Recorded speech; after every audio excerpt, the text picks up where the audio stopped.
Missouri, Okay. in St. Louis, Missouri, in the United States. Okay. Evet, şimdi kursun da.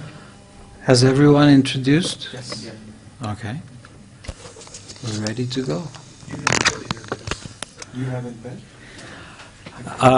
My name is Aydin. I am the interpreter. In fact, how I got involved with Professor Herb Hoofer is another interesting story. I was guiding Linda, the secretary for Professor Hoofer in Concordia University. I was guiding them here. This is maybe like 2-3 years ago.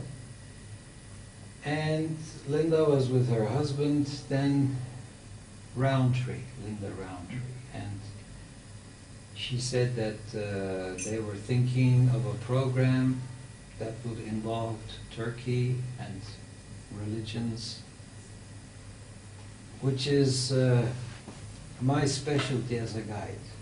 And I've been a guide for 41 years. I also teach Turkish carpets for 35 years. Those are my specialties. So I was in Claremont University in California about 2 years ago, I think. And I was asked a question by the father of the church, whom I had guided their groups, church groups here in Turkey. And the question was, how should we Christians understand the Muslim faith? So I went to Claremont on that invitation, addressed them for about an hour and a half at the church. And then, with my brother who lives in Vancouver, British Columbia, we drove all the way up and had the meeting set up with Herb Hoofer in Concordia University, Portland. And so we had a meeting there. And that's how we all met. And finally, Herb came here with his wife, and I took them around, and they went on a tour of Turkey.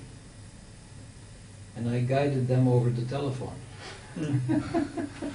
Because I was busy here, very busy. And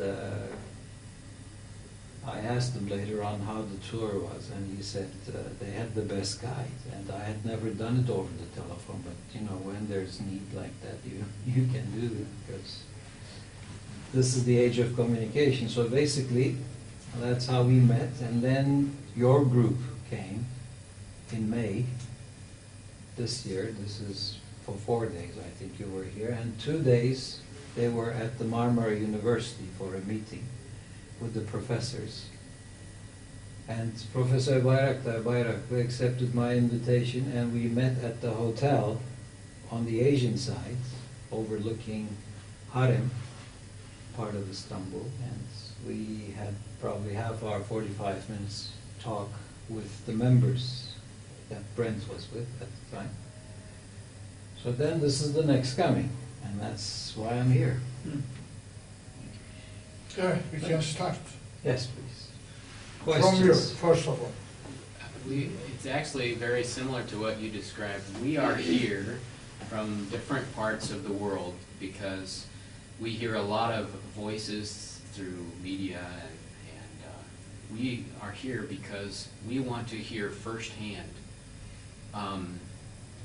these perspectives from scholars like yourself on Islam and on what is happening in Turkey, in the area of Islam, and what you're experiencing. And so that would be the first question. These last couple days we have visited various spots, as I mentioned moments ago, and seen different emphases and different sort of movements here just in Istanbul on the spectrum of Islamic thought and practice.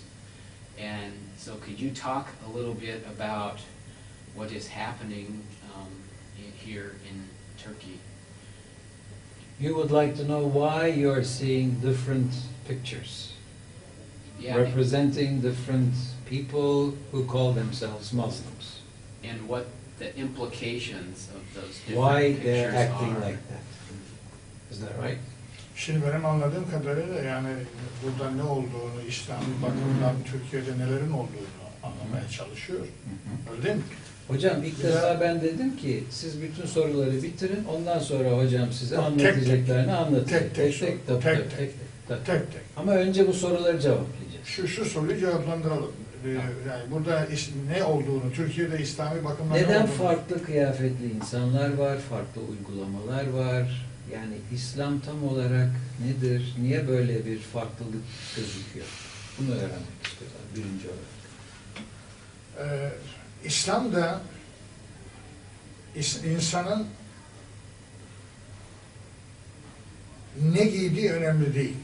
It's not important what you wear in the Muslim faith. Önemli olan nokta insanın avret yerlerinin kapanmasıdır. As long as you're decently covered in your sexual parts, Bu bütün tabiatta da bu böyledir. Hayvanlarda da, ağaçlarda da var. Hepsinin bir kabuğu vardır, bir örtüsü vardır. yavaş yavaş. This is why it's the same in the nature. Animals are also covered in the same manner with a skin, with a cloth. Bir ağacın elbisesiyle, örtüsüyle, kabuğuyla öteki ağacın kabuğu farklıdır. Each tree has a different outer cover to itself. One tree is not covered the same way like the next tree. Önemli olan insanın iç elbisesi, gönül elbisesi önemlidir der Kur'an. What's most important according to the Quran is how your interior dress is like. Biz buna takva elbisesi deriz. We call this the dress of piety. Şimdi Türkiye'mizde Kur'an-ı Kerim'in bizatihi kendisinden alıp öğretmeye çalışıyoruz. Bir değişimin adı budur. Yani Türkiye'de İslam'ı gerçek kaynağından alıp insanlara aktarmak, öğretmektir. His mission is to take Islam from the core, which happens to be the Quran, from the first main source of Islam, and take the message to the people from the source. O zaman biz İslam'ı Kur'an'dan aldığımız zaman o zaman Müslümanlar arasında giysinin önemi kalmayacak. Gayet basit. İnsana insan olarak bakmak önemlidir. Örf adetler din olmaktan çıkacaktır. We have to look at people as they are people, not how they are dressed. We should not take into consideration how people are raised, what their background is, where they come from.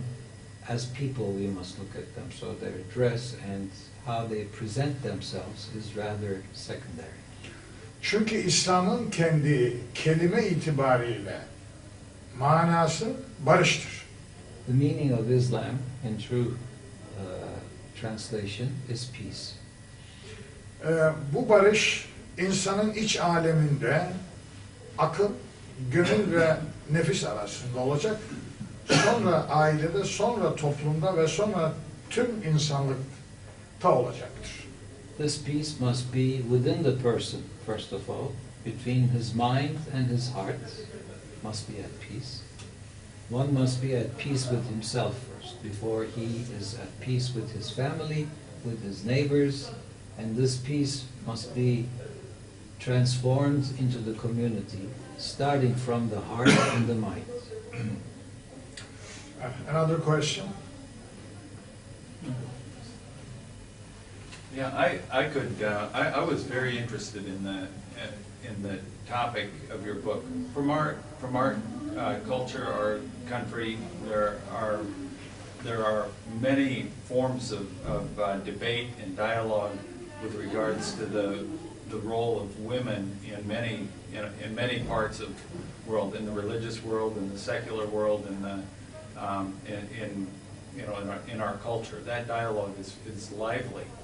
I was surprised that. May I do this Oh, I'm part? sorry. Go ahead. Thank you.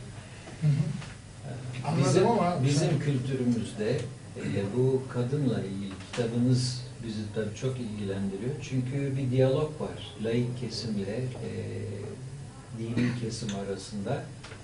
Ve bu tabii çok önemli bir nokta olarak kadın ortaya çıkıyor bu noktada. Şimdi bununla ilgili sormak istiyorum. Yes, please. So my question is, how lively and how pervasive is the debate within Islam as you see it? Is it a big question? Is it talked about frequently, or I'm just curious as to the scope of the issue in Islam.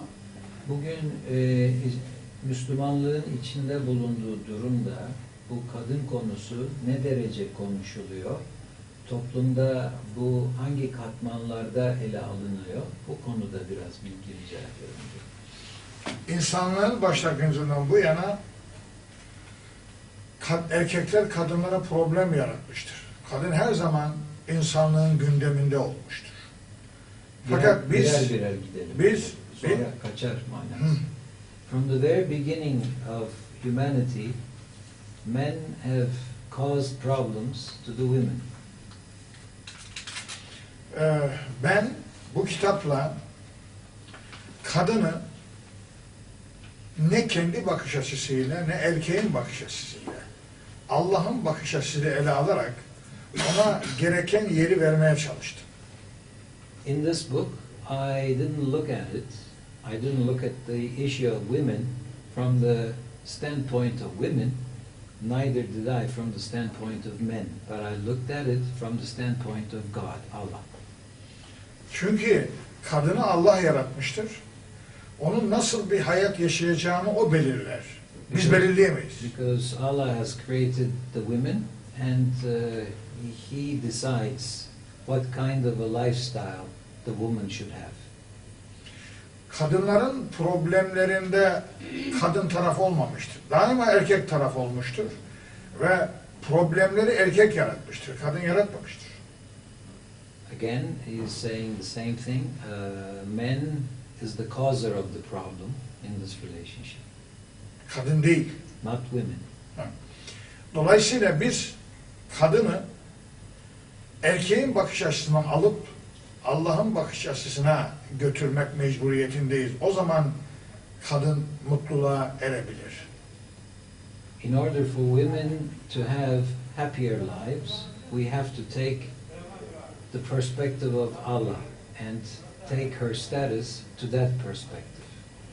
Çünkü kadın erkeği de doğuran, kadını da doğuran, can veren, süt veren bir varlık.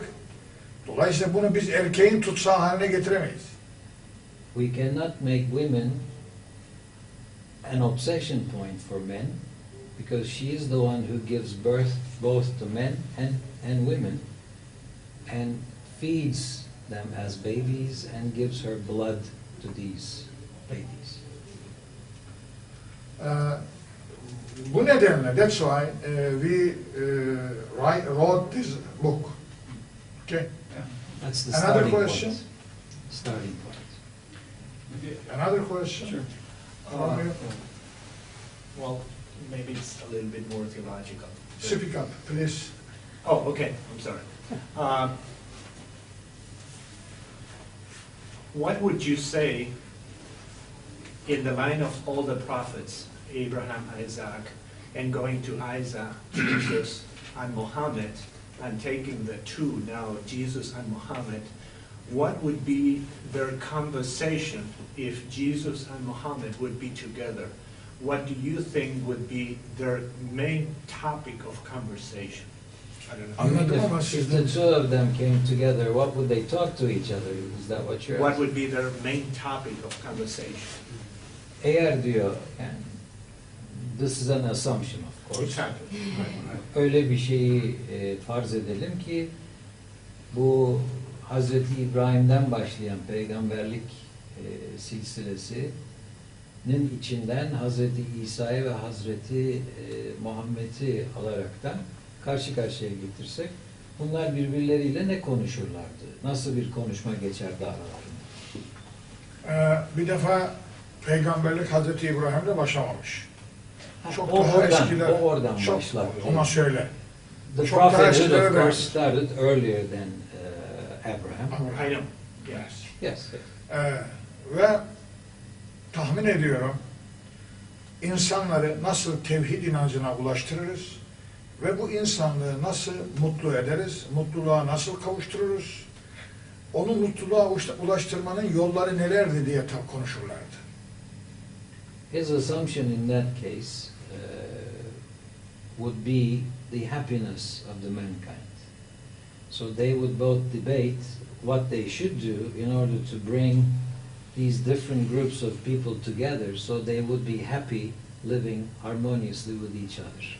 İnsanları peygamberler adına bölmeyi değil, parçalamayı değil, tam tersine peygamberler adına birleştirmeyi anlatırlardı.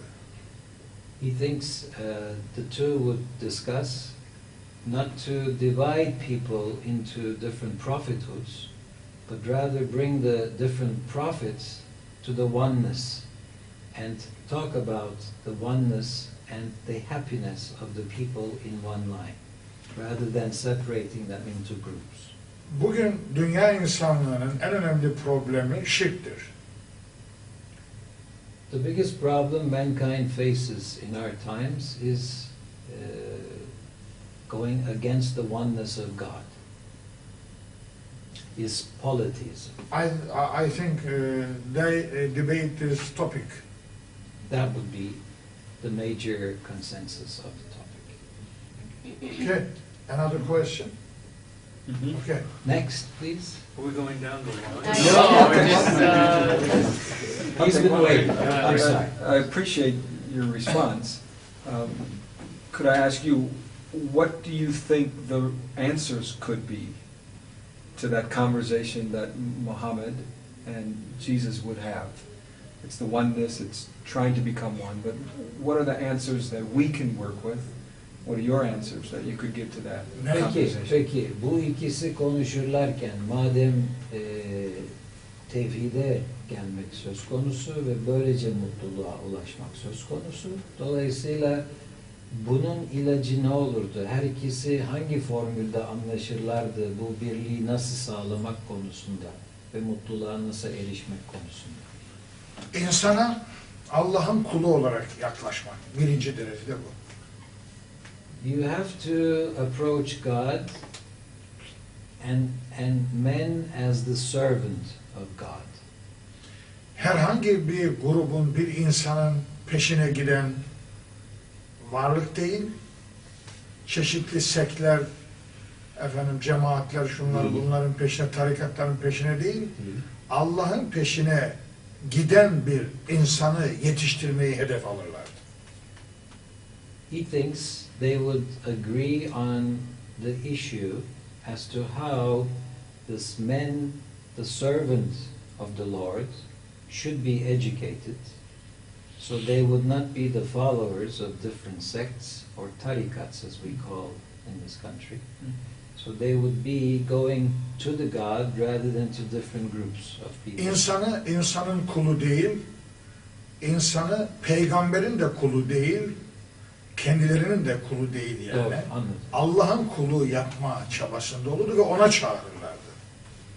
So their message and call would be to God rather than people calling other people to themselves, which these tarikat leaders sometimes do, rather than calling the people to God, but they are calling them to themselves or to prophets, should be avoided. It should be directly to God that the message would be given during this education process. Bunu yaparken öncelikle insan beynine ve gönlüne inanması için son derece bilgilendirdikten sonra, bilgiyi sunduktan sonra son derece özgürlüğünü vererek yaparlardı. They would do this procedure of education having provided this person with all kinds of freedom. This would not be under any pressure. Okay? It's interesting. Yes, sir. Yeah, you know, I'm enjoying the conversation because to read a book, you can't ask a question from the book. So, Kitabı okurken soru sorulmuyor diyor. Dolayısıyla bu çok hoşuma gitti, bu şekilde konuşabiliyoruz diyor. Evet. so anyway, you said some things which make me to think. Yeah, Siz bunları söylerken ben düşünmeme neden oldu. Yeah, as we are all, we're followers of Jesus Christ, and we know that we've been given that gift through Jesus Christ. So we know in our hearts that we're followers of Jesus Christ. Biz kalbimizde Hazreti İsa'nın takipçileri olarak kendimizi, bunun bize hediye olarak verilmiş olduğunu bilen insanlarız diyor. But there are many Christians who they look like Christians, but in their hearts they're not Christians. They look like Christians, they act like Christians, but they're not Christians. Ama diyor Hristiyanların arasında diyor, yani bizlerin dışında olan bir takım insanlar var ki bunlar bizim gibi kalben bunu hissetmiyorlar, Hristiyan gibi hareket ediyorlar, Hristiyan gibi konuşuyorlar ama kalplerinde bunu tam olarak yaşamıyorlar diyor. Because Bitirsin hocam. Ben yeah, okay. Okay. Because they don't have the gift in their heart. Çünkü I think- onların kalplerinde böyle verilmiş olan bir hediye yok onlara diye düşünüyor. In Islam, you said the true Muslim has the personal piety in his heart. Siz İslam'daki esas elbisenin iç elbise, yani takva elbisesi olduğunu söylediniz. Yes. How does the Muslim know when they have the personal piety in his heart? Bir sıradan bir Müslüman nasıl takva elbisesinin onun gönlünde olduğunu anlayabilir. Soru bu. evet. Bir defa bence dünyanın en büyük problemlerinden biri, Hristiyan aleminin problemlerinden biri, Jesus'a bir yer bulmalarıdır. He thinks one of the problems the Christian world is going through is that they are not sure about the position of Jesus Christ. Çünkü Allah kavramı ayrı bir şeydir, Jesus ayrı bir şeydir. Jesus'ı insan olmaktan ayıramazsınız.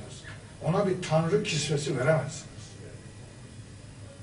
Of course, in the Muslim faith, Jesus is a prophet, and Jesus is a man. Jesus is not God. So he is ruling out the fact that he is being looked upon as God. Bence Hristiyan alemi kendi Jesus'ın Allah'ın oğlu olması veya ona bir tanrılık payesi vermesini sorgulamalı. Şimdi yalnız şunu da söyleyeceğim. Sizin söylemiş olduğunuz soruyu. Yani her şey sorgulanabilir dediniz. Ben onu sonra söyleyeceğim. Sen şimdi Ama benim dediğimi yap, ondan sonra yapacağım. geçelim. Ama buna anlasınlar ki niye sorguluyorsunuz. Tamam, Sizin bunu- tarzınızı anlasınlar hocam. Tamam, şimdi onu söyleyeceğiz sonra. Sen onu söyle. I was discussing with him his style of cross-questioning the belief. He does this with Islam also. So, he says the Christian world must cross-question themselves about their faith. Bu mutlaka yapılmalıdır. Çünkü bu insanlığın geleceğiyle alakalı bir konudur. Hristiyan aleminin de İslam'ın da. The future of Christianity and Islam is based upon this cross-questioning phenomena. And it must be done. Bizim takva anlayışımızda Allah'a olan samimiyetimiz, ihlasımız, sevgimiz gönlümüzdedir. Jesus gibi bir insanın gönüldeki sevgisi Allah'ın yerini alamaz. The Muslim people, their love is towards God. So, the dress of piety in their hearts is subjected to God alone, not to a person. Evet. Şimdi benim şeyi soralım. Bence İslam aleminde de sorgulama bakımından yapılacak şeyler var, Hristiyanlık aleminde de. Allah'ın varlığı hariç, peygamberliği hariç, Ve her kitap- şey Ve sorgulanmalı. kitap hariç. Kitap tabii. Kur'an. Tabii. Bak hocam dinliyorum seni. Hı hı. I follow his lectures on television all the time, so I know where he's going to. When he says that, that's why I was trying to tell him that you don't know him as much, so for you to understand his style, I was trying to put this earlier on. But he says the same thing is very true for the Muslim world also. We as Muslims must be able to cross-question everything except Allah, Prophet Muhammad, and the Quran. Everything else is up for cross-question. In order to get rid of all this traditions rather than religion. Aksi takdirde örf ve adetler dinin yerini alıyor. Değil mi hocam? Evet. Onu da söyledim. Evet, anladım ama Hristiyan da aynısını yapacak diyor. So he thinks the Christians should do exactly the same Evet. on their account. Why is Muhammad excluded from the other prophets He's as not. being off limits for questioning? He is not. Oh, he is the others are not also excluded. All prophets? All should not be- prophets. Okay, In the Muslim faith, all prophets are equal. okay. We don't take one over the other. Then I misunderstood. Thank you. Şunu düzelttim. Bütün tabii Anladım abi. şeyler aynı seviyededir. Dolayısıyla yani siz Muhammed deyince, Hazreti Muhammed deyince öbürküler ne oldu dedi. Öbürküler de aynı şekilde sorgulanmaz dedim. Onlar da peygamberdir dedi. It is impossible for us, excuse me, it is impossible for us to discuss Jesus as a prophet. It is impossible. Okay. As a prophet dediniz. As a prophet tabii. Yani onu siz prophet kabul ediyorsunuz. Tabii yani onun No. profetlığını tartışmayız biz. We don't discuss that he is not a prophet. He is a prophet. Every other prophet is a prophet, and they're all equal. So we don't hold one more than the other. The line of prophethood is excluded from this discussion, is what he was trying to say. Yes. Yes. I appreciate that you are calling people to go back to the Quran. In the Quran, it talks about the people of the book. Mhm. Yeah? Mhm. And my question is, that's a reference to the people of the book, is the book referring to the Bible, the scriptures, right? Old and New Or Testament. yes, Torah, The Torah. Psalms of David. Okay. I like archaeology. I like looking at the history and it's the understanding that the book that Christians are using, the Torah, is in Islam seen as being not the book that the Quran referred to. In other words, the book that we are using for the source of our belief is not the book the Quran referred to. My question is, in the history of Islam, or recently, has the Muslim community tried to put forth their version of the book, or tried to... Which book? Of the book, the Torah, Oh, okay. since the belief is that the Christian Torah is not right. You see? Yes. Yes. Anladığım kadarıyla I ama know the answer also, but I will let you. That's good. Şimdi hocam, anladım ama biraz işte, daha yani yanlışlık Tamam. olmaması için tam anlayalım, acele etmeyelim. Şimdi tabii bunların ehli kitap diye bizde Kur'an-ı Kerim'de geçen olayın sizin anlatacağınız cevabı da ben tabii biliyorum. Yani bunların kitabını biz nasıl görüyoruz, siz nasıl görüyorsunuz? Yani zaten ne kadarını Kur'an belirttiyse onu kabul ediyorsunuz. Siz bunu söyleyeceksiniz zaten şimdi. Onu bir anlatın. şimdi Aslında bütün peygamberlerin getirdiği dinin adı İslam'dır. Ayrı bir din yoktur. According to the Quran, there's only one religion ever since the very beginning of all prophethood. The name of the religion is Islam. İslam. Hazreti İsa'nın, Hazreti Musa'nın, Abraham'ın, Nuh'un getirdiği dinler İslam'dır. Dolayısıyla sadece biz İslam değiliz. Allah'a inanan, peygamberlik müessesesine, vahye inanan insanlar İslam'dır. Those people who believe in the prophethood, in the lineage of prophethood, and believe in God, they're all Muslims. And ever since day one. İslam sizlere İslam'ı getirdi. Kur'an sizlere İslam'ı getirdi. Kur'an'ın içerisinde hem İncil'i hem Tevrat'ı ve diğer peygamberlerin kitaplarını bulursunuz. 5'te 3'ü. Kıssadır. Mesela. Kısa demeden 5'te 3 oradadır. So, his estimate, 60% of the Quran, 5/3, 3/5, I'm sorry, of the Quran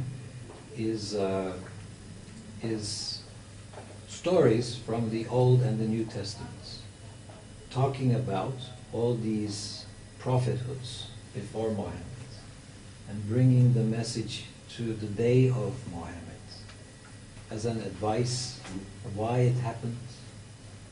So a greater part of the Quran is based on the Old and the New Testaments. In fact. Eğer siz Hazreti İsa'ya gelen vahyi, Hazreti Musa'ya gelen vahyi arıyorsanız Kur'an'da var. If you're looking for the revelations that came to Moses and Jesus, they're in the Quran. Ben onlara mümkünse Kur'an-ı Kerim'i tarafsız bir gözle incelemelerini ve orada kendi Müslümanlıklarını, kendi İslamlarını bulmalarını tavsiye ediyorum. His suggestion is that if you read And research.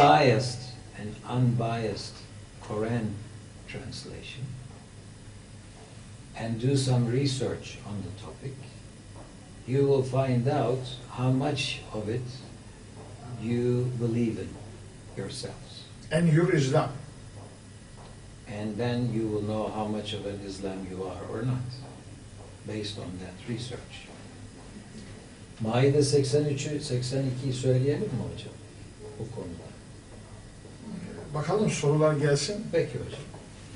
Evet. Okay, next question please. Yes, according to the Quran, and it's not. I'm happy to have a Quranic scholar from the Quran, but according to the Quran, what should the relationship between Islam and the other people of the book, the true followers of Christ? What is that relationship? How is that relationship? Should it be, you mean? How should it be according to the Quran? How does the Quran talk about the true followers of Jesus Christ as people of the book? I know there are many people. Deminki yere hocam, söylediğim şeye. Nasıl olacak peki o zaman Kur'an-ı Kerim'in köküne inen bir ilim adamıyla karşı karşıya olduğum için çok mutluyum. Dolayısıyla Kur'an'a göre soruyorum. Bu ehli kitap ve onun takip ettikleri İsa Aleyhisselam ile Müslümanlık ne şekilde olmalıdır birbirleriyle ilişkileri? Şimdi tek Allah'a inanan If they believe in one God ve peygamberlik vahiy müessesesine ve ahirete inananları and those who believe in the hereafter and in the lineage of prophethood, iman edenler diye hitap eder Kur'an. the Quran calls them those who are believers. İman edenler. Ve Kur'an ister ki Hazreti İsa'yı kabul ettikleri kadar Hazreti Muhammed'de kabul etsinler. Peygamberler aramıza bizi ayrılığa götürmesin, birliğe götürsün. And the Quran suggests that prophethood should not divide us, but should bring us to unity, to the oneness. And we should come together, is what he's saying. Yani Hazreti İsa'ya inandıkları kadar Hazreti Muhammed'e de And inansınlar as much ister. as, and the Quran would like that you believe in all the prophets in the that are mentioned in the Old Testament, you should also believe in Muhammad as a prophet as well. Ben Hazreti İsa'ya ne kadar inanıyorsam, onlar da Hazreti Muhammed'e o şekilde, o derecede inanmalılar. He thinks as much as he believes in Jesus Christ, you should believe at least in that much in Muhammad as well as a prophet. Burada olan sorun şu, Muhammed'i peygamber olarak kabul edip etmeme meselesidir. Then the next question arises, would you accept Muhammad as a prophet or not? Oysa ki Kur'an-ı Kerim'de, Maide suresinde bir ayet vardır. Der ki, Hristiyanların içerisinde öylesine din adamları, keşişler vardır ki, Kur'an'ı dinledikleri zaman onun hak olduğunu anlar ve gözlerinden yaşlar akar. Onların içinde keşişler ve papazlar vardır ki, onlar en yakınlarıdır. Bize sevgi bakımından En yakın. en yakınıdırlar. Evet. Chapter 5, Maide, verse 82 and 83 says, amongst the people of the book, those who are closest to Muslims call themselves Christians, especially amongst them there are priests. When they hear the word of the gods, tears take place in their eyes and they accept what they hear. Önemli olan nokta, insanların gönlünün açık olması, değişime açık olmasıdır. Bu şuna benzer. İnsanlar yeni fikirlere açık olmalıdır. People must be open to new ideas. Aynı şekilde dini bakımdan da peygamberlere açık olmalıdır. They must be open to all the prophets. Tıpkı Hz. İsa'dan 600 sene sonra gelen Hz. Muhammed'e de açık olmaları gerektiği gibi. Öncekileri olduğu gibi. Yani reddetmek anlamına değil ki. Tabii. Yani geçmişi reddetmek değil ama geleceğe açık olmak gerekiyor. Tıpkı bir bilimin buluşuna açık olmak gibi. Mesela biz matematiği ilk çıkaran kişiyi reddetmiyoruz ama o seviyede matematik kalmamalı. İleriye gidiyor ve ileriye açık oluyoruz. From the standpoint of scholarly thinking, like science keeps advancing, and math is not the math it used to be several hundreds years ago, and it keeps advancing, prophethood is the same. The message has gone through different prophets, and as much as you accept prophets before Jesus Christ coming, that one should be open to accepting the newcomers at the same time, if they bring the true message of God. Şimdi Kur'an-ı Kerim'i inceledikleri zamanda eğer bu kitap Allah'tan gelmemiş olsaydı, Hz. İsa'nın doğuşundan tutunuz, annesi, annesinin annesi, bu kadar detaylı bir şekilde onu açıklayan ve onun gayrimeşru bir çocuk olmadığını söyleyecek kadar Hz. Meryem'in namusunu garanti altına alan bir kitap, vahyin dışında ne olabilir ki? Sen bu kadar bana çok söyledin hocam, şimdi bir dakika. He says, if Quran was not the message of God, how would Muhammad know when these things happened a long time before him, that the way Jesus Christ was born, that the issue of Virgin Mary's chastity became an issue in the neighborhood where she lived, and that she was a chaste woman, and that Beşik'te konuştuğunu söyleyeyim, and that he spoke in his cradle. This is the Muslim understanding, because she was given by God the order to keep silent, susmak emri verilmişti. To keep silent. So he spoke instead of her being an infant in the crib. That he said that he is the prophet. He has brought the message of God. So the people thought they should not degrade Virgin Mary as if she was not chaste. So all of this in detail is given in the Quran to make those people of the book, as well as Muslims to think that what happened at that time, and all these stories are not just stories. They reveal history and they reveal a message to today. This is his mission. He brings these stories to today's life. 80% of his 21-volume book, Interpretation of the Quran, is original. You cannot find it in any other tefsir. %80'ini başka tefsirde bulamayacağınız orijinalliğin sebebi bunların bu kadar detayla bugüne getirilmesinden kaynaklanmaktadır dedim. Doğru mu? Doğru. Correct. Another question. Burada I taught at the university for 12 years. In fact, there's another man here as well. 12 yıl üniversitede hocalık yaptım. And I taught religion courses. Din, Which university? It was in the States. Amerika'da. As I taught different faiths, Islam, Değişik dinleri okudum. Buddhism, Hinduism, Taoism, humanism, Christianity, animism. İslam. The little I know, I didn't know but I taught a little bit. Biraz da onu bildiğim kadar okuttum diyor. Yani bütün dinleri okuttum, dünya dinlerini okuttum diyor. And even Christianity. I finally had to tell the students that there is no way for me to prove the truth of Christianity or the truth of Islam or the truth of Buddhism or the truth of Hinduism. It is a faith issue. Hakikatin ne olduğunu öğretemiyorsunuz. Bu bir inanış meselesi. Talebelerime her şeyi öğrettim ama hakikati öğretemiyorum. Bu sadece inanışla. So it's more dogmatic is what you're saying in that case. Well, I think finally it becomes a matter of my faith. I have to accept the religion I follow by faith.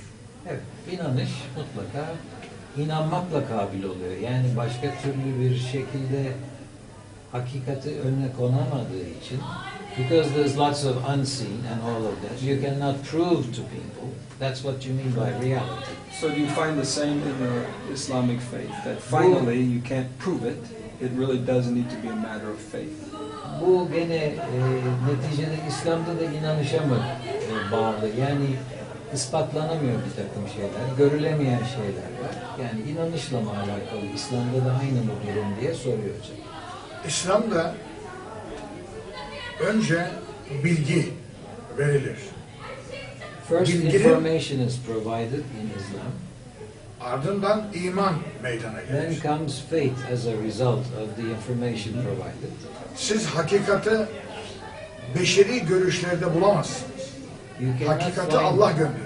you cannot find truth in humanity. You cannot find it in between the human beings, but the truth is at the level of God alone. Eğer insanlar, beşeri manada insanlar hakikati bulabilselerdi, o zaman vahyin gelmesine lüzum kalmazdı. If people could find the truth within the people, then there would be no reason for revelation to come. Çünkü insanların görüşleri, bakışları, inanışları, yönelişleri farklıdır. O zaman herkese göre bir din olmuş olur. Oysa ki herkese göre bir din olmaması için, herkese göre bir hakikat olmaması için Allahu Teala müdahale ediyor ve vahyi gönderip hakikat budur diyor. You cannot have religion from the standpoint of everybody. There's one faith, one religion, and that's the truth coming from God. Otherwise, it would be many truths based on human points of view. Aslında Allah bize önce bir vahiy göndermiş, akıllı. The first revelation He sent to us is the mind, is the intelligence Vahiy, He's provided us with. o aklın içindeki hakikati ortaya çıkaran bir faaliyettir vahiy, bir güçtür.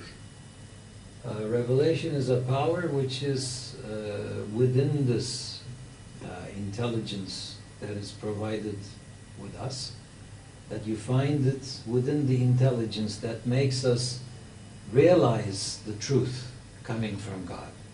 Çünkü akıl hakikati bulmaya yönelik programlanmıştır Allah tarafından. Because God has programmed us in such a way that our intelligence will lead us to find Him. Çünkü insanlar tarihte ve günümüzde aklın önüne engeller koyuyor, obstacle'lar koyuyor. Bu nedenle akıl gerçeğe, hakka ulaşamıyor. İşte vahiy bu engelleri aradan kaldırıp aklı hakikate doğru akıtıp onu yakalamasını temin ediyor. Because mankind usually puts obstacles between the truth and himself in the history of mankind. So it becomes difficult for men to find the truth on his own. This is why the revelation has come, to eliminate these obstacles, so the connection can be made between the living and the truth. İşte hakikata ulaşırken orada bir takım karanlık noktalar vardır. O karanlık noktaları da imanla hallediyoruz. On the way to truth, there are some dark points. And those dark points can only be overcome by faith. Bu sefer devreye iman giriyor. Akılla kitap, vahiy ve iman oluşunca işte insan hakikatin peşine ve hakikati yakalamaya gidebiliyor.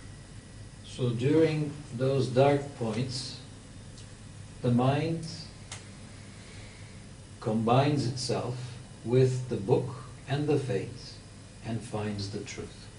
Çünkü kaderde iman olan yerde, bilginin bittiği yerde iman başlıyor.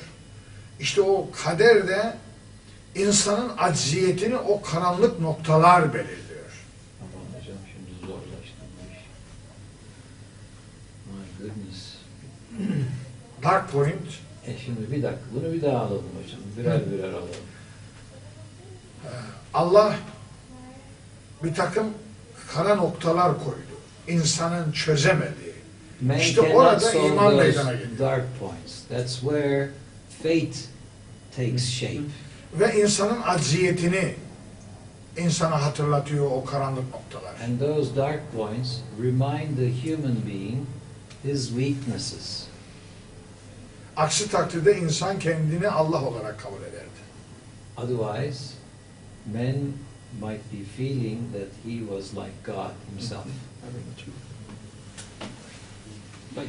One thing I should also say, he is mastered on sociology and psychology. I'm sure you've read. So it's not just teaching religion. It's why 12,000 pages he's been able to write. Yes. Yeah, I heard now that to understand the whole religion we need faith. Mm-hmm. But how this faith comes, is it something that I can make myself, or does it come outside of me? Or? How does it arrive to you? Yes. Is it benim yarattığım bir şey mi veya dışarıdan gelen bir şey? Bu inanış benim yarattığım bir şey mi, bana dışarıdan mı geliyor diye soruyor. Çok güzel Türkçesi. Allah insan denen varlığın projesini yaptığı zaman, yaratırken tıpkı akıl, tıpkı duygularımız, sevgimiz gibi, içgüdülerimiz gibi insanın içinde bir inanç duygusu yerleştirmiştir. God, while He was building the human being, one of the things He has placed in us, like intelligence, is the factor of faith. Ondan sonra biz eğitimle o inanç duygusunu yönlendiririz. Doğruya veya yanlışa akıtırız, yön veririz. So then the educator will lead that belief factor in the person, showing the truth, the good and the bad. That's when it finds its objective, with this education provided at that point.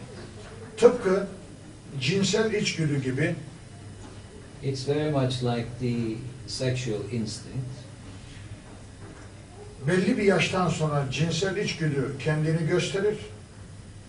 Siz bu içgüdüyü eğer cinsel eğitim alırsanız doğruya yönlendirirsiniz. Eğer bu eğitimi almazsanız cinsel içgüdü sapık yola sapar. If you get the correct education when you have this sexual instinct at a certain point of one's life, then it will go in the right direction. Otherwise, it will deviate from its objective and go into the wrong directions. İnanç duygusu da aynen böyledir. The faith is very much like the sexual instinct in that case. So if you give the correct training, education, and you train that feeling, it will go in the right direction. But Demek it's already in you, is what he's saying as an answer to Allah. inanç duygusu, Allah veriyor. inanç duygusu içimizdedir. Fakat onun geliştirilmesi eğitimledir. Yes. Educator must do the advancing of this feeling that's already inside, the faith instinct. Okay, başka? Great question. Yes, next one, please. We had somebody tell us this week that to be Muslim is to be fatalistic. What does that mean? Can you tell me what it means first? Then I will translate. Predestined. What do you mean by fatalistic? Predestined. We don't have choice. Like God. What will happen will happen. What will happen? That it's the will of God's Allah for will. things to happen and Whatever we are meant. happens is the will. No, His- that his- boy needs him. Okay, well, can No, no, I will Yeah. translate. Yeah. Birisi demiş ki, kaderci olmak lazım, Müslüman olmak için demiş. Şimdi o size ihtiyacı var o çocuğun, bunu onlara söyleyen bir Türk söylemiş anladığım kadar. Bilmiyor tabii işin, yani kaderin ne tarafının ne kadar kendimize ait, ne kadarının başkasından olduğunu anlamadığı için kaderci bir Müslüman bunlara demiş ki Müslüman olmak için kaderci olmak lazım demiş. Siz Yok ne ya. düşünüyorsunuz? Yes. Önce kaderin ne olduğunu anlamak gerekiyor. You have to understand what destiny is first. Kader, Yüce Allah kainatı yaratırken, yaratmadan önce, Before He created the universe, God the Almighty, onu bir projelendirmiş.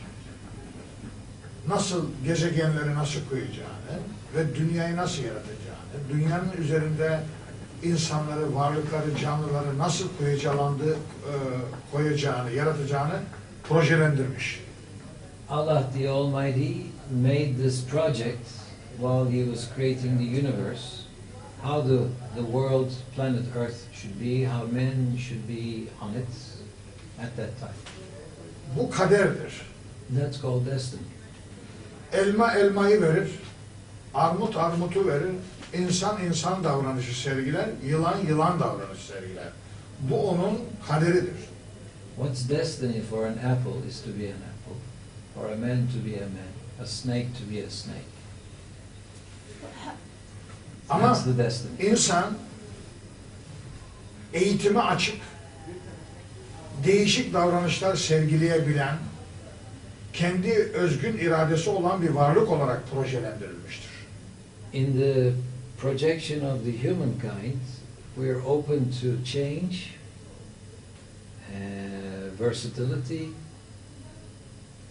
and to be educated. İnsan için Yüce Allah biyolojik yapısında nasıl mikroba açık bir boyut ve ilaçla tedaviye açık bir boyut koymuş ise Takvayı da öbür taraftan koymuş. diğer taraftan da onun manevi yapısında şeytana açık, kötüye açık ve onu engelleyen bir boyut da koymuştur. So God has placed as a physical being that we are open to certain illnesses like germs. He's also placed in us a moral aspect, and we're open to the evil. We're open to the devil. And evet, açık. Evet. İşte bu kaderin kendisidir. This is what destiny is. Fakat kader aynı zamanda eğitilmeyi de getiren bir anlayıştır. So destiny also brings the education onto the table. Çünkü biz kötülüklerimizi alın yazısı yapamayız. We cannot make the evil things our destiny.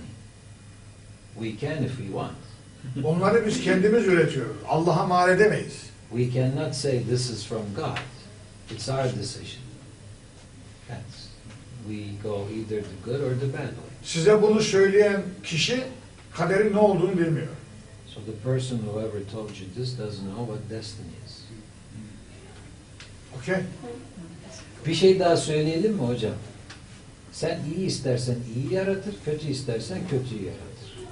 Burada bu lazım değil mi? İnsanın özgürlüğü bakımından, Tabii. insanın özgürlüğü bakımından meseleye bakarsak, Allah şöyle bir projede koymuş, kaderde. Kul, insan iyi isterse iyi yaratır Allah, kötüyü isterse kötüyü yaratır. Önce kulun isteği devreye girer, ardından Allah'ın yaratışı. So in the Muslim understanding, Quranic understanding. işte Muslim, Quranic. in the Power Quranic, of the translator. Good thing you know all the language. well, to me, I'm a Muslim, and there's only Quran. So Okay, Quranic. in the Quranic understanding, Ha, the person has to desire. That comes first. And then God will create accordingly. The Creator creates the whole time. It's not just created and it's finished. It's continuous. kullarının insanın isteğine, arzusunu dikkate almayı da kaderde koydu kendisine Allah. Bir dakika hocam, bitiyor mu? Şuna bir bakayım. Bir daha söyleyin lütfen hocam. This is almost finishing. Can we take time out 2 minutes and change? Thank you. Bunu ben bir değiştireyim. Explaining something? Yeah. Bir şey anlatıyordunuz, yarım kalmıştı hocam. Let's finish this first. Siz bir şey mi anlatıyordunuz hocam? Arkadaşlar söylüyordum. He was explaining to you. Allah kullarının, yani insanların isteklerini, sorunlarını, problemlerini dikkate alarak onları idare edeceğini kendine yazdı, görev olarak yazdı. Allah has written as a duty to himself that he will take care of the problems of mankind. That's his duty, to look after and take care of the problems of mankind. How is one able to be certain or at peace that their faith and their pious living has been enough to please Allah on the day of judgment? He's not. Bir kişi nasıl emin olabilir kendi takva içindeki yaşantısının Allah'a hesap verdiği günde onun karşısına çıktığı zaman gönlünü nasıl rahata erdirebilir bu konuda? Ahirete iman edecek He has to believe in the hereafter. ve hiç kimse kendini garanti göremez. No one can see himself or herself guaranteed. Korku ile ümit arasında bir dengede olması lazım. The person must be in a balanced situation in between fear and hope. This is the Müslüman şahsiyeti. This is the character of a Muslim person, how it should be.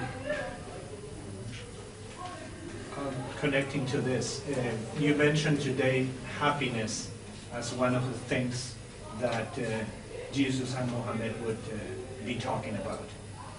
And the Greeks also were talking about happiness, the philosophers, Plato, and then Aristotle developed that with virtues and so on. And connecting to this last part, would you reflect about happiness? What's the meaning of happiness when a person lives in and needs to follow a balance between fear and hope?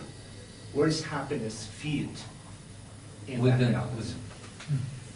Şimdi bu mutluluktan bahsettiniz. Mutluluk daha önce eski Yunan'da da Eflatun ve Aristo'nun zamanında da tartışılan konulardandı. Fakat sizin bu tarifinizde korkuyla ümit arasında ortadaki bir balans noktasında bulunması, içinde mutluluğu nereye yerleştiriyorsunuz? O nerede bulunmalı? Bu ortamın içinde, bu dengenin içinde mutluluk nereye oturmalı? Mutluluk, akıl ve gönül dengesi içerisinde yerini bulur, oradan doğar ve oradan insan davranışlarına, ahlakına, insan ilişkilerine uzanır, yansır. The birthplace of happiness is the meeting point of the heart and the mind. Where the birth takes place is where happiness starts to form, when the two come together. Ve buradan topluma yansır. And then it's reflected onto the community from that point onwards. Like the person must be happy with himself before he's happy with the family and the community. The same part, like we discussed. Tıpkı biyolojik yapımızda olduğu gibi bizim vücudumuzun hücreleri, sağlıklı organları, sağlıklı çalıştığı zaman nasıl bir sağlık bakımından mutluysak, manevi hayatımızda beyin, gönül ve nefis de bir barış içinde yaşarsa ve insanla insan birbirinin hayatına saldırmazsa, yanlış yapmazsa, işte o zaman vücuttaki mutluluk gibi manevi hayatta da sosyal hayatta da mutluluk yakalamış olacaktır. In our biological system, when we feel healthy, that means every organ is functioning properly. To be able to reach to the same level in our mental mind, in morality, our heart, our brain, and our inner self must be at peace with each other. So when that materializes, it will be like the health in the body when it happens. Sizin dişiniz ağrırsa bütün vücudunuz ağırmış gibi hissedersiniz ve rahatsızsınız. Mutluluğu kaybettiniz biyolojik olarak. İşte toplumda da gruplar veya fertler birbirlerine sancı vermezse orada mutluluk yakalanır. When your tooth aches, your whole body feels it. So when there are groups in the community which is like the toothache, then the community is not at peace, is not at rest with each other. If I may, only just a bit of peace. What does the fear factor, or how does the fear factor help or not in pursuing happiness? Buradaki bahsedilen korku ve ümit arasındaki dengedeki korku mutluluğu ne şekilde etkiliyor? Ne şekilde bir ilişki var aralarında? Bu korku ahirete yöneliktir. This fear is subjective to the hereafter. Bir insan bu dünyada şu davranışları yapıyor ama bir gün ahirette bunların sorgusunu vereceğim diye korkuyorsa, Görüyormuş gibi.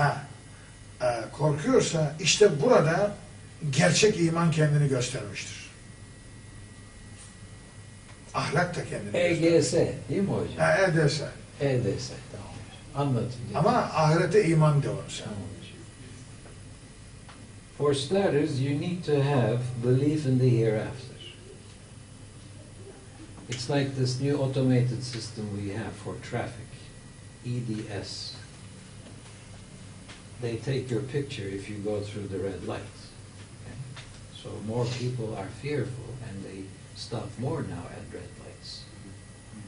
So if the fear for the hereafter is like God is seeing me now, and it's like taking the picture, and I will be subjected to everything I have done wrong. So if you refrain from doing the evil, that's the fear. It's not like you're afraid. But bir de üzmemek için Allah'ın olan sevgisinden değil mi hocam? Bu takva. Bu takva. And in piety, there's... Bu ahlakın kaynağına ahirette sorgulanacağımız, bütün davranışlarımız sorgulanacağı ilkesini, inancını koymamız gerekiyor. One has to place at the fact that we will be answering to everything good and bad we have done on this earth, on the hereafter. We have to place this at the very bottom. Okay. Yes, anyway, I've enjoyed very much hearing your interpretation of the Quran, and it seems to me that if the whole Muslim world was interpreting the Quran and following the Quran, as you've stated, many of the problems would disappear in the Muslim world. What is the problem that not everyone is reading as we've been explained,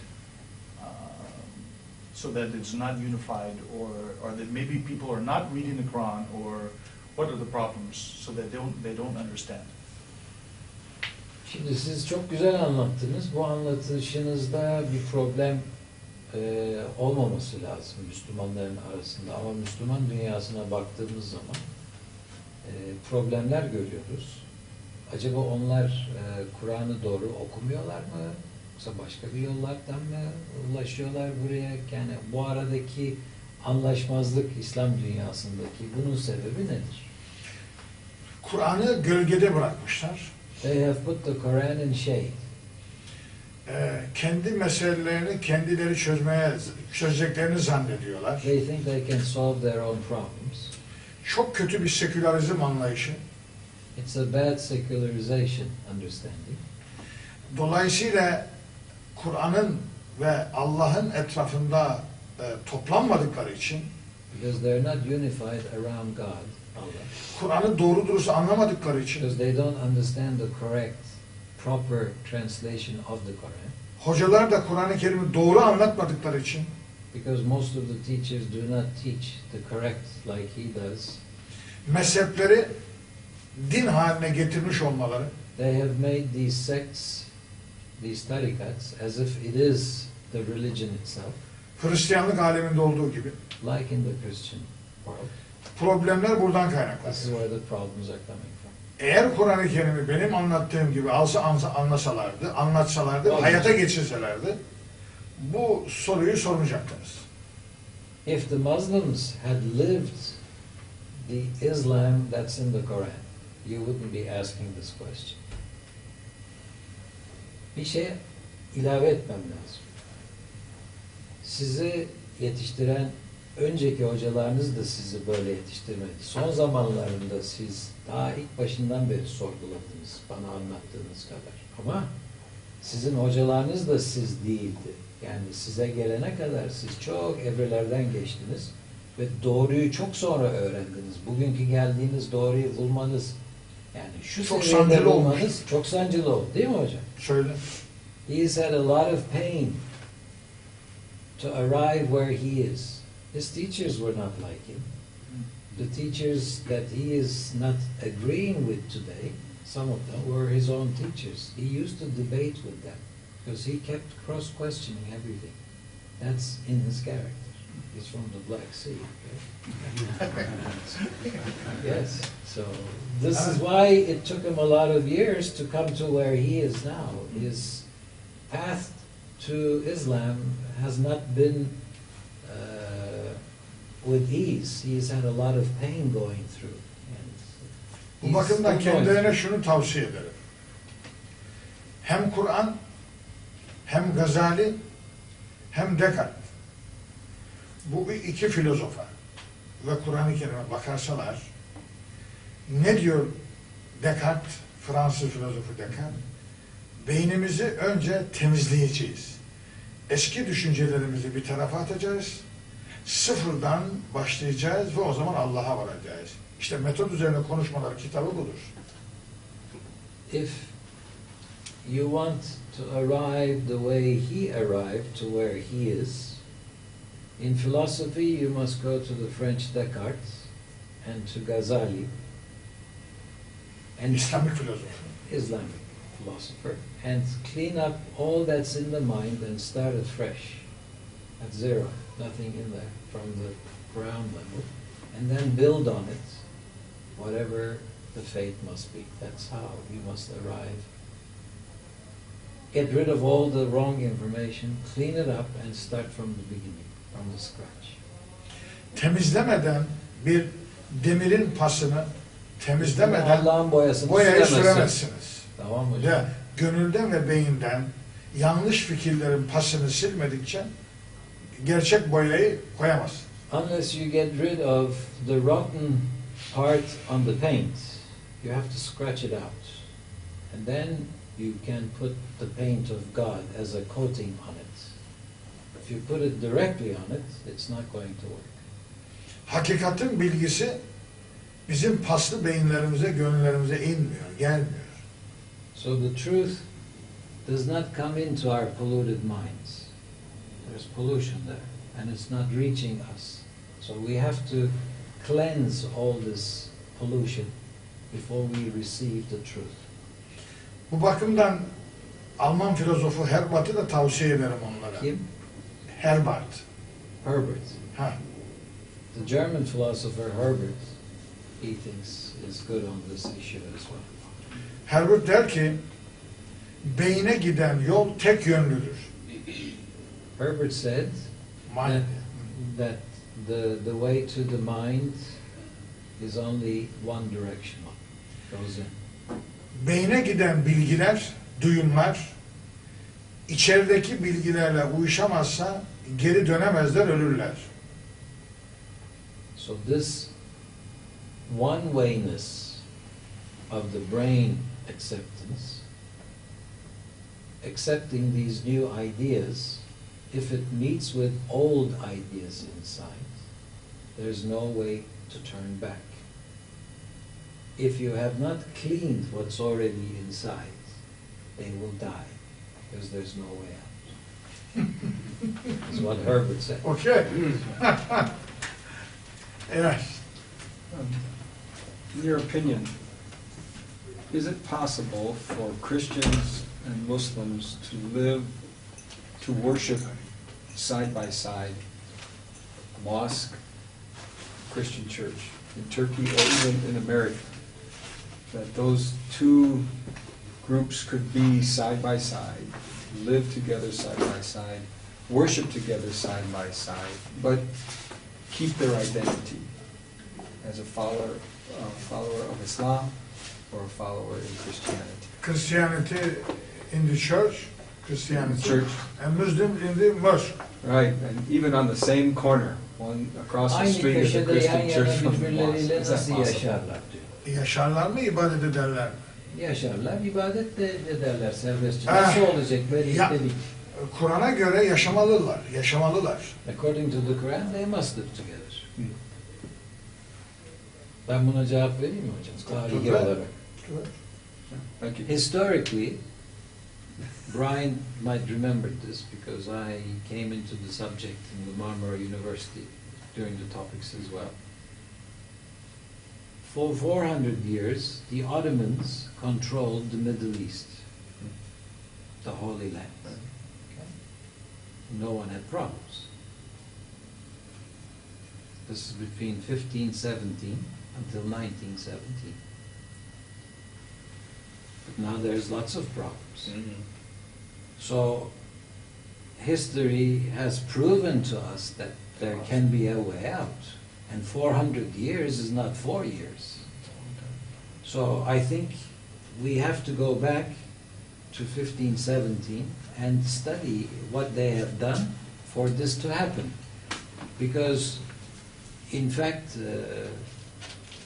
you may go to Greece, Turks and Greeks, they have not gotten along beautifully in the 20th century or before that. Some of it is because religion, some of it is because of historical neighborhood. Şunu söyleyeyim ona. Biz Müslümanlar olarak Hazreti İsa ile Hazreti Muhammed'i aynı gönlümüzde yaşatıyoruz. Orada zaten onlar var. Onların salihleri biz birbirimize yanlış olarak düşman oluyoruz. Biz onları, yani onların yolundan gidenler yani. Evet. Birbirimize düşman oluyoruz. Yoksa bizim gönlümüzde Hazreti İsa ile Hazreti Muhammed orada. Yan yana. Yaşıyorlar. In our hearts, Jesus Christ and Mohammed, they live together in peace. But the followers sometimes, they have problems. Because they don't understand the book like he does. Okay. So it's very possible.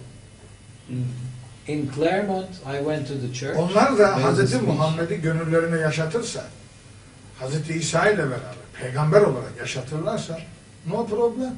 Biz zaten yaşatıyoruz. We have allocated both of them in our hearts. If you can do the same, then there would be no problems. Along this same line, and then Kari has a question, but are you teaching your students that they can still be 100% a good standing Turkish citizen and be both a Turkish Christian and a Turkish Muslim, an ethnic Turkish, that they could be either one? In other words, can you be a good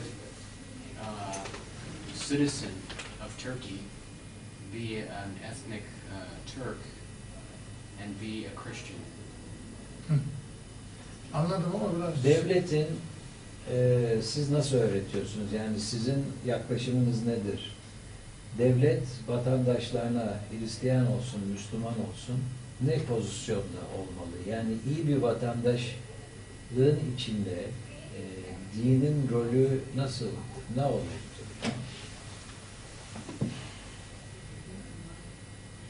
Devlet kendi içindeki farklı inançlara mensup olan insanların kavga etmemeleri için var olan bir güçtür. The state is there so people of different faiths don't have problems with each other. That's the role of the state. Zaten eğitilmiş farklı inanca mensup insanlar eğitilmişse o zaman ahlakın en önemli konularından birisi saygı devreye girer ki o zaman zaten kavgaya lüzum kalmayacaktır. If these people are morally educated, whatever faiths they represent, and they respect each other, then there's no point for fighting. And that's what happened in the 400 years. Bütün kavgalar, münakaşalar cehaletten çıkıyor. All this fighting is because of ignorance, because of not knowing, number one, your own faith, number two, faith of the other people. Dinde fanatizm ve başkasını din üzerinden düşmanlık yapma çok tehlikeli, çok kötü bir şeydir.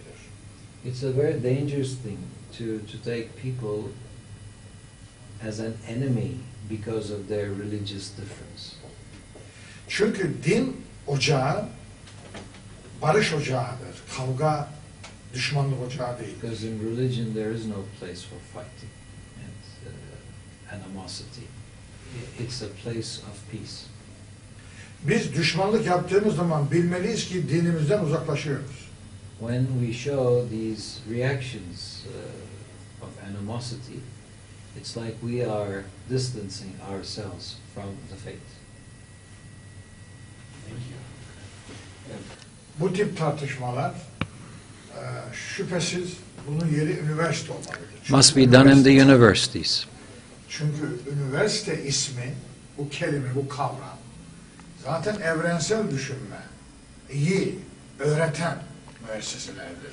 Because university is where they teach how to think universally. Bunun dışına çıktığınız zaman da evrenselliği kaybedersiniz. If you go outside of that, you would lose the universality. Böyle evrensel konuları evrensel bir müessesede tartışabilirsiniz. Çünkü üniversite sorgulayan yerdir. Because the university is where the cross-questioning begins. Üniversite insanı körü körüne iman eden adam değildir.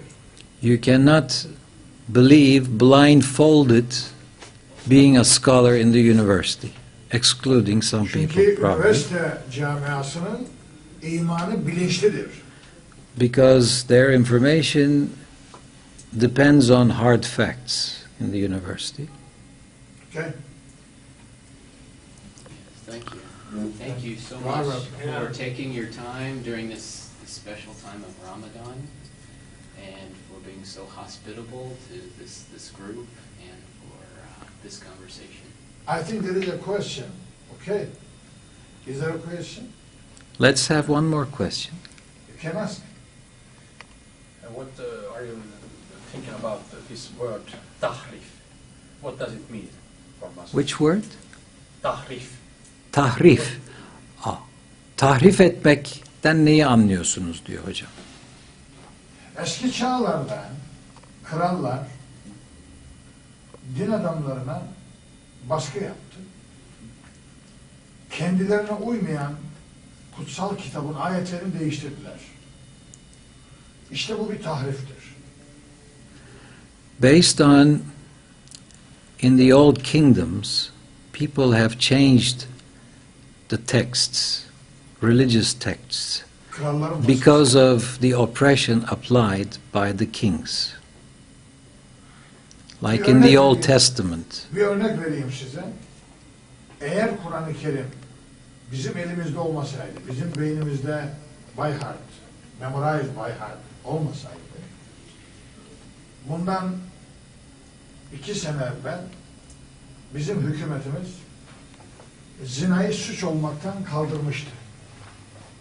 Eğer Kur'an elimizde olmasaydı, bu da Kur'an'a girerdi, o zaman tahrif olurdu. 2 years ago, the Turkish government accepted adultery not as a crime. So if the Quran was not in our brains and it was not memorized, it could well be placed in the Quran for the future generations. And this would be a tahrif, a change of the truth, is what Çünkü tahrif Kur'an'a göre means. zina suçtur. Because according to the Quran, still adultery is a crime, is a sin. I'm sorry, not a crime today, but a sin. Yazının olmadığı, kitapların çoğaltılmadığı dönemlerde işte kralların baskısıyla kutsal kitaptaki ayetler değiştirilmiş. So, when in the days there wasn't enough books written around, changes took place as a result of such actions. And that's called tahrif. This is tahrif. I think we should wrap this up. Thank you. Evet.